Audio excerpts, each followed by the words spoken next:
Tuning in to Speak Up SLC with Mayor Jackie Biskupski. I'm your host, Poonam Kumar.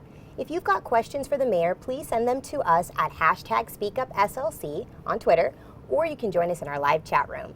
Mayor, thank you so much for being here today. My pleasure. So Mayor, the city is offering forgiveness for parking, Yes. right? So let's talk a little bit about this, a one-time forgiveness or dismissal for a parking ticket. The program is up and running. If you miss key at a kiosk for your parking, we have a one-time forgiveness for that error, and you can go online to submit your information on your payment that you made. You can also just go to SLC or to traffic, and at SLCgov.com. And does miss key, so does that mean that, like, for example, there have been instances where people park in the wrong spot, right? So if they, yes, does that, it's also it happens, right? Because sometimes you miss key, but you also park in that wrong slot. Right, you park in the wrong slot, and so, but to show that you actually paid for the time that you were there will help you with your one-time forgiveness. Okay. So why did the city decide to even do this? You know, people were having problems, and I get it. You know, sometimes it's hard to understand which number you're supposed to be using. Sometimes you walk away to find a meter and you forget the number, or you put it, you think you remembered it and then you didn't remember it correctly. So I think it makes total sense, and it makes it a much more friendly environment for parking. And you know, it's the right thing to do. People are trying to do the right thing by paying, and if they make an error, we should be a little more forgiving than we had been. And there's the parking app, or the app, right? Because you've got some folks that are not necessarily tech savvy either, so it's like, okay, you got to put in your card, but then there's others that can go on the app and make their payment. Now, if you were to get cited, there's an easy way to go about appealing that, right? So you can either email the city, and I've got it here, parking at slcgov.com. There you go. Or you can come into City Hall in person and either way pay that ticket. And now that's in effect now. Not pay that ticket. Not pay that ticket. That is right. That's right. Not pay that ticket because you're being forgiven once for that. And now this is in effect now until when? We have not. It's in this year's budget. Okay. And so the program is up and running. We will see how it goes this year, and then we'll decide what to do in the next budget cycle. Okay, excellent. Great. All right, so I guess people will get a chance to test that out. And yes. If there are any sort of issues, there is that one-time dismissal. Right. So. That's right. All right, so now just in the last couple weeks, you had an opportunity with the Homeless Services Commission to host some public get-togethers and meetings with the community, right? And so right now, as part of the homeless site services process, you're looking to select 2 location sites, right? Up until fall or so. What's sort of that timeline? We have been reaching out to the community, and you are welcome to submit your input today as well. You can go on to our website and provide some information to us about how you feel we should be prioritizing different criteria as we look at criteria on how to pick a site to begin with. And the prioritization of that site selection criteria is really guiding the next step. And the next step is actually looking for the sites that meet those criteria that the public has prioritized. Okay. Now, there were some discussions that came up at that open house, too, about balancing the needs of different homeless populations, right? You've got families, you've got single women, men. And so what were some of the things that came out of that conversation? You know, we have so many conversations. We are working on this issue 24/7 with multiple people in all of our departments and with the county and other agencies. And what we know is that there are some resource centers that are housing both men and women, but also keeping those populations separated. There are different ways to do that. There are those, though, who feel like no matter how you separate this population, they should not be in the same area. Okay. And part of that is because we know that a very high percentage of people who are finding themselves homeless are victims of domestic violence. And we are trying to be mindful of that trauma and make sure that people have a safe place to land and feel safe. Now, talk a little bit about the actual facility setup, right, the model. So, you know, we've got the Road Home, for example, and they shelter many different populations and provide services. But what about, let's talk about this model of the smaller locations with 250 beds and servicing, you know, a specific populations. You know, there's a reason we're looking at this very differently. As we look at creating a resource center of 250 beds, inside that resource center will be actual services.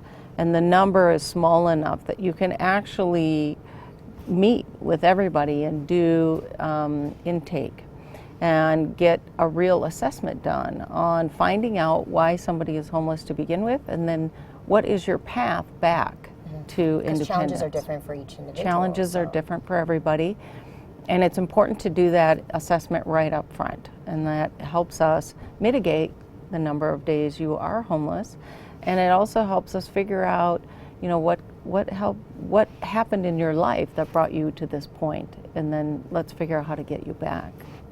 Right. So talk to me about kind of the setup of the facilities in the neighborhoods. Yes. Like, what does that mean for the neighborhoods?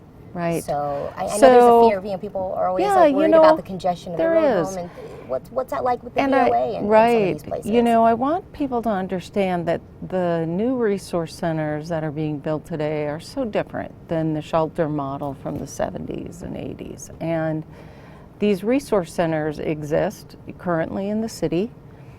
We have the new VOA for youth. The YWCA is a prime example of a highly successful resource center for women. And the way these resource centers are built and constructed, they are intended to make sure that people have a place to be, and that, you know, we are working towards helping you with employment, with other issues you may have like addiction or mental illness, making sure you're getting the medical care that you need to overcome those things. So it's a very different model than what we have seen. And I want people to realize that this is a model that is sustainable, that will not have the same end results that we are seeing today in the Road Home area. Sure, and physically the location is in a residential space, right? Yes. So some of these places like the YWCA and Odyssey House, they're in, like South Temple, they're in residential spaces. So they are in residential spaces, and they are run in a way that is really validating the human beings that they are working with, treating people with dignity and respect, and helping build them back up to being able to really get back on their feet and become independent again. And the community needs to wrap their arms around this model and help us move it forward so that we can change the dynamics we are living with today. So speaking of moving forward, what are the next steps? What's the next big thing? I know you're moving fairly quickly. Fall, you've got to have some things in place. So So we have been working with the county and other parties to really create the service model. And then the next site selection committee meeting is coming up this month. We will be poring over the criteria that the public has been providing to us as far as prioritizing goes, and then we will start working on site selection. We have very tight deadlines that we are trying to meet, both with the work the county is doing and the work that we are doing for September. And so with that tight deadline, there's a lot of work that has to get done between now and then. Right. And now, speaking of neighborhoods, one of your priorities is increasing services on the west side. And just recently, the city received a grant for the Urban Greens Market on the west side. I know, it's so great. Tell me about that. So this market program started because what we found in a study that was done at the federal level is that the Poplar Grove neighborhood and other parts of our city that are west of the freeway were experiencing what we would call a food desert, where it was very difficult to obtain healthy fresh foods. And so we applied for this grant, we got it, and now what's happening is we have Market on Wheels that comes into the local neighborhoods, and we are working to make sure that we get into different neighborhoods and are bringing fresh produce, organic produce into these communities. We are also doing the gardening work in the backyards of people, where you may have a senior who lives alone and doesn't do much with the backyard, and now we have a community garden back there, and it's a real opportunity for the person living there to engage with someone, and that relationship, you know, blooms all on its own, but yet what's happening in that person's backyard is serving this entire community of Glendale and Poplar Grove neighborhoods. So. And food deserts might be, I mean, it's been around, but the concept might be new to residents, right? It is. So to get more information about that, I mean, we could go to the sustainability website, right? And see there are some other things that that you're working on as well as part of the sustainability team to address, you know, affordability, access to food, transportation, things real like that needs in neighborhoods that we have that we are working on, and all of those are high priorities for us, and figuring out how to make sure that the needs of the people who live in Salt Lake City are being met. Back to the basics. Right. And you're working on a few other things within that area too. Tell me about that incubator kitchen that's going in on the west side as well too. Right? I mean, all of it's so fun because it creates opportunities. It creates opportunities, again, for food. It creates opportunities for startup businesses. And those are things that people have been wanting and that they need. And we all benefit from it. You know, we see how the incubator food industry is growing here, and it's very exciting. We have even Councilman Derek Kitchen is involved in that, and finding his own success. Even prior to being a council member, you know, was working on this. So. It's exciting. Now, if people want to know where the urban market is going to be, it's every day, right? Yes. And yes. They can text to 51555 51555. Yeah, that's easy. And so they can find out where the bus will be and where they can get their local produce. So that's wonderful. I'm going to move on. We do have some questions on Twitter and social media. Okay. There's actually a couple of them that have come up about the recent video that was released from an incident that took place about 2 years ago with Salt Lake City Police Department.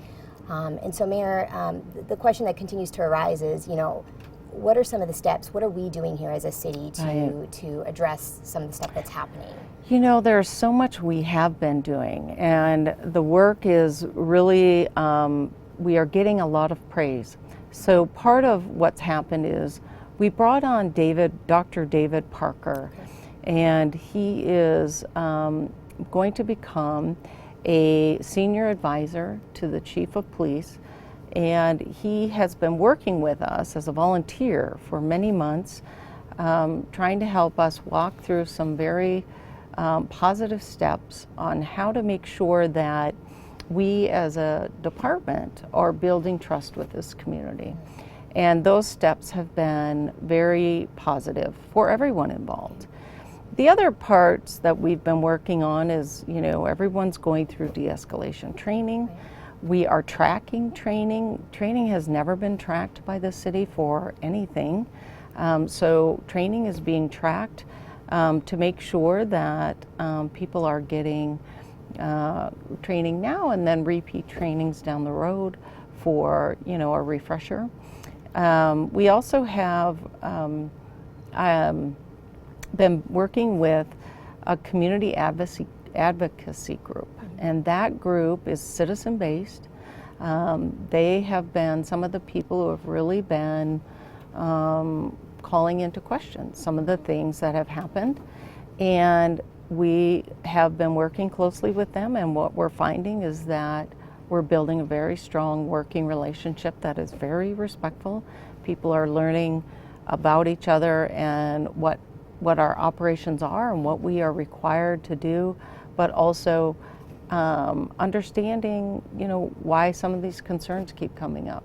And, we have a great department, and sometimes you'll find a bad actor, and we are working to make sure we address those. Okay. So for residents that have questions and concerns and things like that, they can come to you. You're hosting another Mayor's Night In on August 24th. Yes. I believe at 9 a.m. at City Hall. So so residents can come to you with any questions. Yes. I'm guessing there'll probably be some more forums to have discussion about this. I mean, this is not only a local issue, but it's very national right now. There were just 2 incidents that hit the news just last night. So it's on the top of our minds right now to make sure we have a safe community. And the chief and I both feel very strongly about being leaders on this issue that is really a national issue. And we have a team of law enforcement people who really understand that we are here to protect and serve, and they want this community to know that we care, and we do. And incidences happen, there's no question, but we are going to be looking into those, and we are looking into those, and nothing is going to be ignored. Maybe the results of some of this will not always keep people happy, but we know that we're not going to try to hide anything. And we have processes in place to make sure that that does not happen. All right. Well, thank you, Mayor, so much for being here with us today. You're welcome. And please join us next time on July 21st for our Speak Up SLC with the Mayor. And continue to send us your questions at SpeakUpSLC, hashtag SpeakUpSLC on Twitter, or you can join us in our live chat room or send us questions to our Facebook or the Mayor's Facebook. Thanks so much for joining us. Thank you. Mayor, thank you so much. Very good. Yeah, I'm glad we got a